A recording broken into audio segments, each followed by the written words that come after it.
Okay, now we've shown you that magnetism can cause electricity because the electrons are sitting there sleeping in the wire, and all of a sudden here comes this magnetic field and boom, they get shoved on down the wire and it makes the needle go. But you know that works the other way too. Electricity can cause magnetism. And let me show that to you. Okay, now what I have here is some materials that will conduct magnetism like we've talked about before. You know, they don't attract any magnetism of themselves, but I'm going to fasten them to an electrical source. So I've got a couple of these coils that I'm going to fasten around them. And we'll put one of them like that, and we got one on the other side that you can see over here, and they are connected to an electric source. So we've got electricity that flows into this and will flow through those two coils. And watch what happens when I turn on the electricity. Okay, here comes the electricity. Whoa! Lots of magnetism. Man, that's strong. And what's happening here is that we have electricity flowing through the coils and it's generating magnetism. All right, now look what else we can do with this. I'm going to show you that magnetism can produce electricity and electricity can produce magnetism, and then we can do some really neat stuff with it. Here I've got my light, and my light is connected to the coil.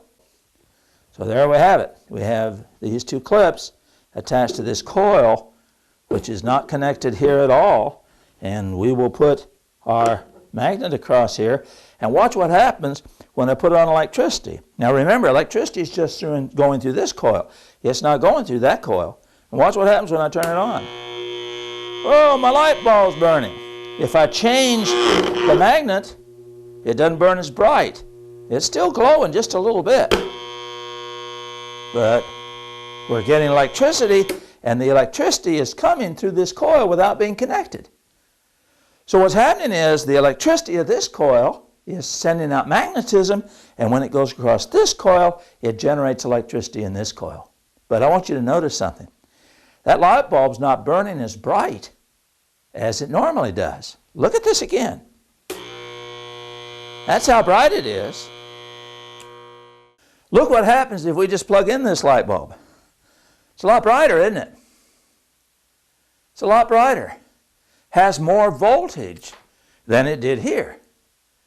So what happens is that by arranging things like this, we can either increase or we can decrease the amount of electricity flowing through the coil. And you know what we call that? We call that a transformer. Transformer. Did you ever hear about a transformer? So, oh yeah, I saw that on Saturday morning cartoons. Well, that's not the kind of transformer that we're talking about. We're talking about a real transformer. A transformer is something that changes the electricity so we can have more or less depending upon what we want to use it for. So your electric train or your slot racer or something like that, you don't want as much electricity as you do to run the kitchen stove.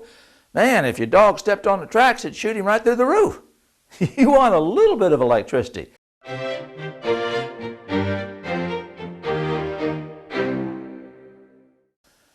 Okay, now the last time that we did this, we had it hooked up like that. And you remember what it looked like when we did that. There's how bright it is.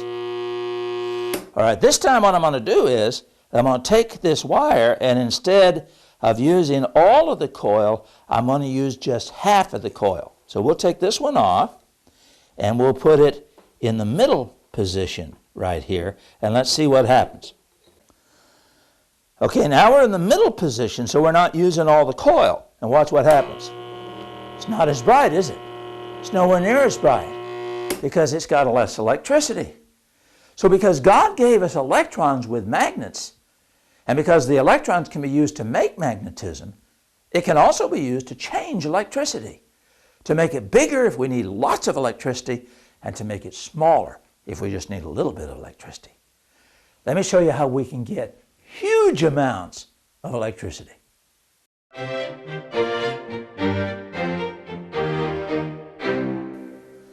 Okay, now we've talked about how we can step down electricity for electric trains and doorbells and things where you want a little tiny amount of electricity, but you can also step them up. Now remember what we did. We took a wire and we wound it around like that, and we made something called a coil. And a coil like this wouldn't do very much because it's a little bitty tiny coil. But then we've talked about a coil like this. It does a little bit better because it's a bigger coil. Let me show you a really, really, really big coil. Look at this. This is a huge, huge, huge coil. This is the coil right here. Somebody sat there and just wound and wound and wound and wound thousands and thousands of times. They made this huge, huge, huge coil. Not just a couple of times like I showed you, but thousands of times. And then they connected it to a place where you can put in electricity. So when I close this switch, what will happen is electricity will go through here and it will generate a magnetic field.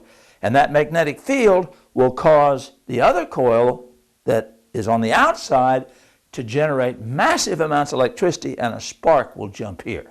Now watch this. You watch this. Watch what happens. Here we go. Wow, look at that. There's over 50,000 volts flying across that.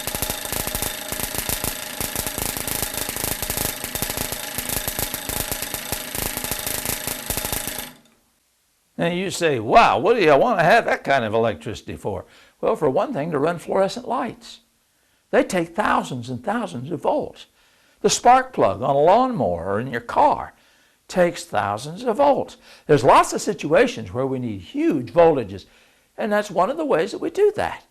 It's by things like we've seen here. And look what God has done. He has given us a way of using magnetism to generate electricity.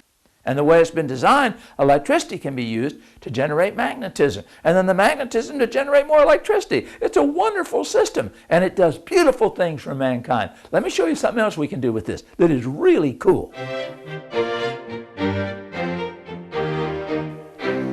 Okay, now we've got our apparatus that we've used a couple of times here. We have electricity flowing through these two coils. So when I turn on the electricity, it turns this into a magnet, really, really strong.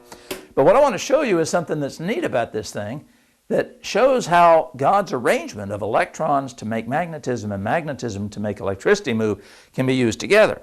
I'm going to take a copper ring. Now, copper has electrons that are free to move, and they're electrons that don't ordinarily line up. They don't have any magnetic properties, at least not ordinarily, but they do have the ability to move. And if I put this copper ring, so I'm going to put this on here so I'll concentrate the magnetic field, and I'm going to put this copper ring on there like that, okay? And watch what happens when I turn on the electricity. Whoa, how about that? It jumped up in the air. And if I set it on there like that, we have a floating copper ring. Isn't that neat?